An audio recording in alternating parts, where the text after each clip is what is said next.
Good evening, grades 5, 6 and 7, and welcome to our final instalment of the one and only Ivan for Term 2.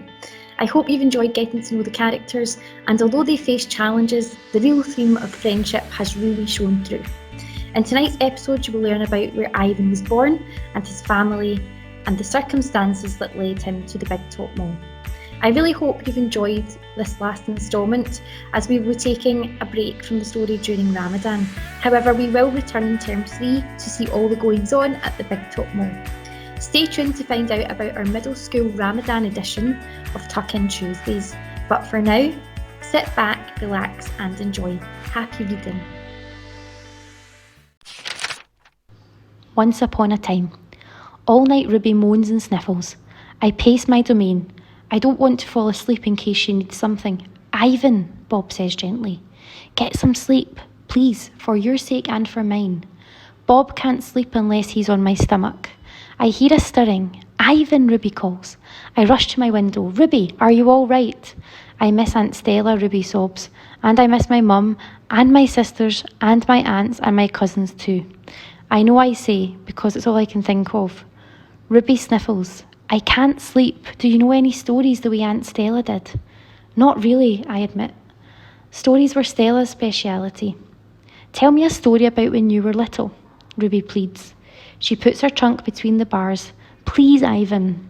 I scratch the back of my head. I don't remember things, Ruby, I admit. It's true, Bob says, trying to be helpful. Ivan has a terrible memory. He's the opposite of an elephant. Ruby lets out a long, shivery breath. Oh well. That's okay. Night, Ivan and Bob. I listen to Ruby's soft sobs for long, horrible minutes. Then I hear myself saying, once upon a time there was a gorilla named Ivan. And slowly and deliberately, I try to remember. The Grunt. I was born in a place humans call Central Africa, in a dense rainforest so beautiful, no crayons could ever do it justice. Gorillas don't name their newborns right away, the way humans do. We get to know our babies first. We wait to see hints of what might yet be. When they saw how much she loved to chase me around the forest, my parents decided on my twin sister's name, Tag. Oh, how I loved to play tag with my sister. She was nimble, but when I got too close, she would leap onto my unsuspecting father. Then I would join her, and we would bounce on that tolerant belly until he gave us the grunt, the rooting sound that meant enough. That game never got old, although my father might have disagreed. Mud. It didn't take long for my parents to find my name. All day long, every day, I made pictures. I drew on rocks and bark and my poor mother's back. I used the sap from leaves, I used the juice from fruit, but mostly I used mud. And that is why they call me Mud. To a human, mud might not sound like much, but to me, it was everything. Protector. My family, which humans call a troop, were just like any other gorilla family. They were 10 of us. My father, the silverback, my mother, and 3 other adult females, a juvenile male called a blackback, and 2 other young gorillas. Tag and I were the babies of the group. We squabbled now and then, as families will, but my father knew how to keep us in line with a simple scowl. And for the most part, we were happy to do what we were meant to do.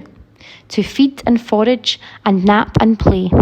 My father was a master at leading us to the ripest fruit for our morning feast and the finest branches for our night nests. He was everything a silverback is meant to be, a guide, a teacher, a protector.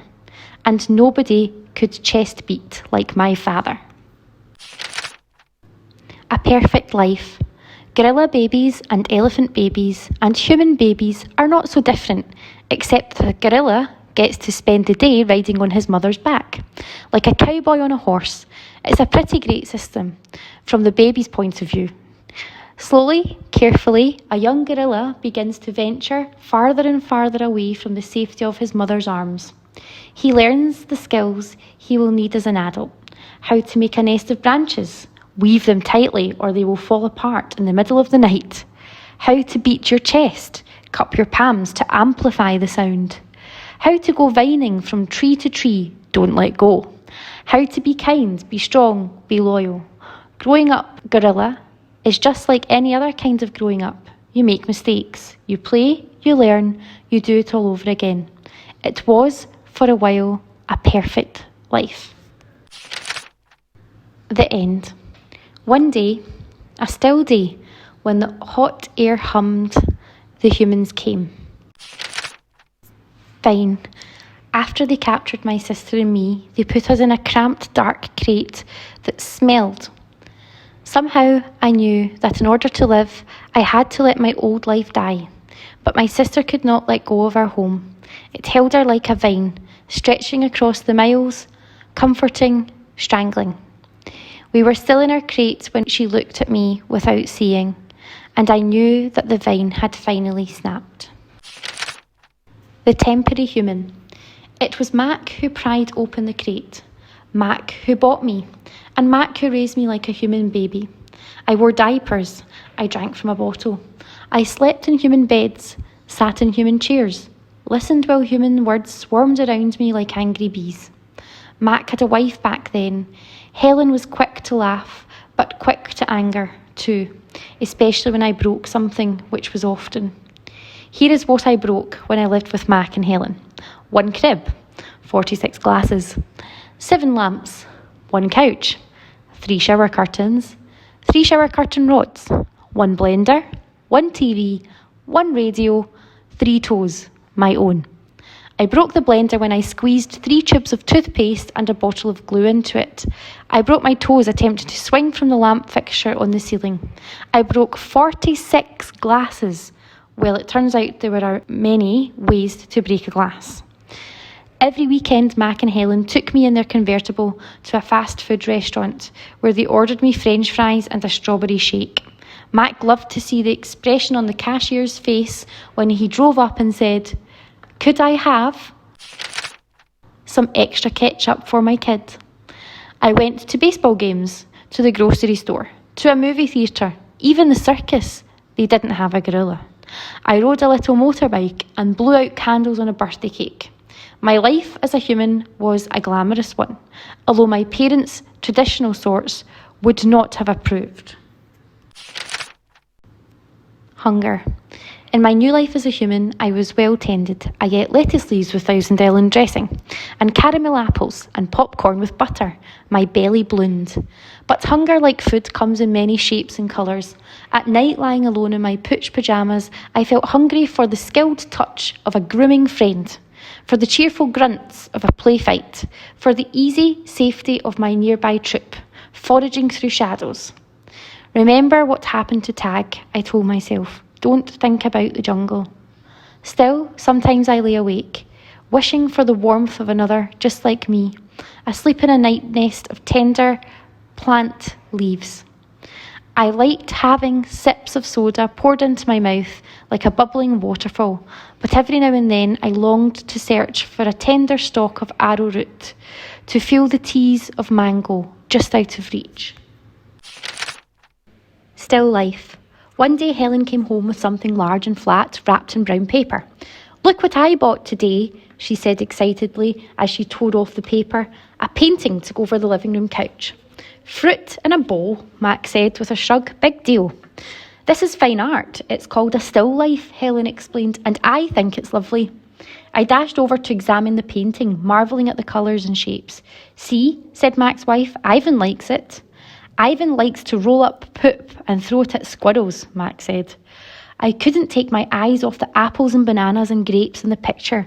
They looked so real, so inviting, so edible. I reached out to touch a grape, and Helen slapped my hand. "Bad boy, Ivan, don't touch," she jerked her thumb at Mac. "Honey, go get a hammer and a nail, would ya?" While Mac and Helen were busy in the living room, I wandered into the kitchen.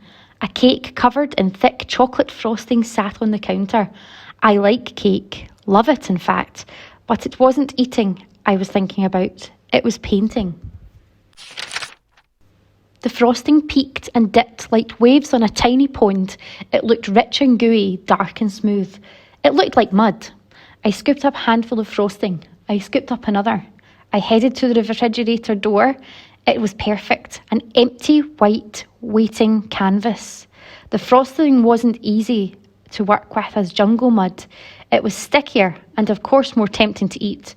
But I kept at it. I scraped off every last bit of that frosting. I may have eaten a little cake too. I don't remember what I was trying to paint. A banana, most likely. I suppose I knew I was going to get into trouble. But at that moment, I just didn't care. I wanted to make something, anything, the way I used to. I wanted to be an artist again.